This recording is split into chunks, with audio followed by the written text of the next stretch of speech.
Sutler had proved that. The sergeant squirmed on the thick cushioned seat. He stretched out his hands towards the two capped braziers which had been wheeled into the comfortable corner enclave beneath one of the tap-room's beautifully painted, stained-glass windows.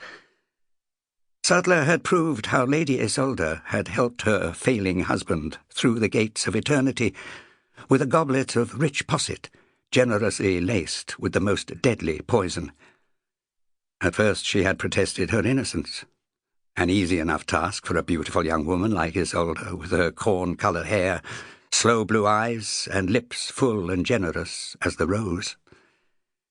She could dress in gowns of damask and samite, wear gauze veils as demurely as any nun, but she still remained an assassin. Sutler had proved that well enough.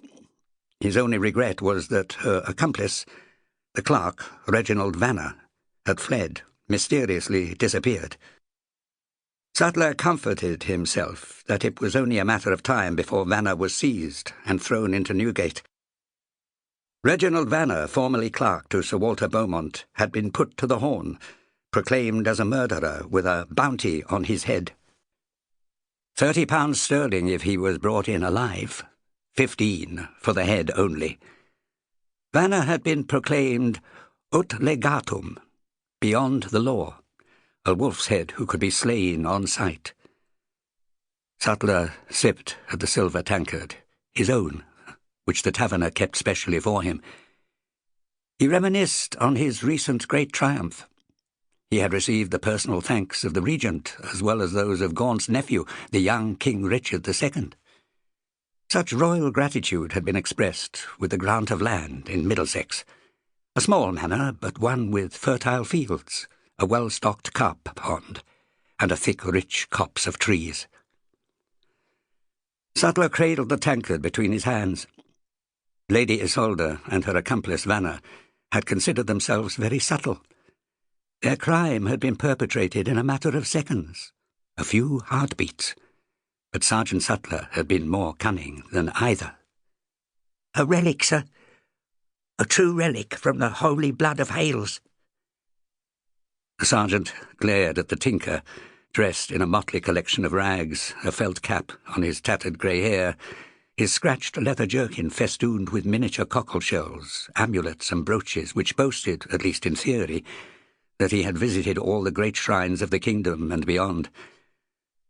Sutler leaned forward aggressively, and the relic seller scuttled away. Sutler returned to his reflections. Gaunt had commissioned him to investigate Sir Walter's death, and he had done so thoroughly, detecting Lady Isolda's very clever sleight of hand. He had closed in swiftly, like any good lurcher in pursuit of a deer. He had trapped her and brought her down. Oh, the lady had tried to seduce her way out of the trap, pressing herself close, whispering all forms of sweet inducements. Sutler smirked to himself. Little did she, or anyone, know the truth. The sergeant-at-law peered over his tankard at the svelte, round buttocks of the tap-boy as he leaned over a table to clear away some pots. Sutler licked his lips. No one knew where his true predilections lay. Indeed, Lady Isolda had been greatly surprised by his reaction. Sutler placed his tankard down. Isolda had been convicted. All her parry and thrust, as well as that of her lawyer, Nicholas Falk, had proven futile. She had been found guilty.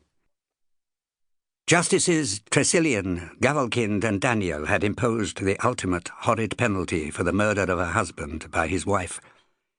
Lady Isolda had been sentenced to be burnt alive at Smithfield. The punishment was imposed sine misericordia, without mercy. No opiate was to be offered, nor could the Carnifex, the executioner, slip through the surging smoke to garrote her. Sutler, despite his arrogance, flinched at the memory of the burning. Lady Isolda, standing on a stool, lashed to that soaring execution stake. He closed his eyes. The memories were still strong. The smoke billowing, the flames licking greedily around their victim. Sutler opened his eyes.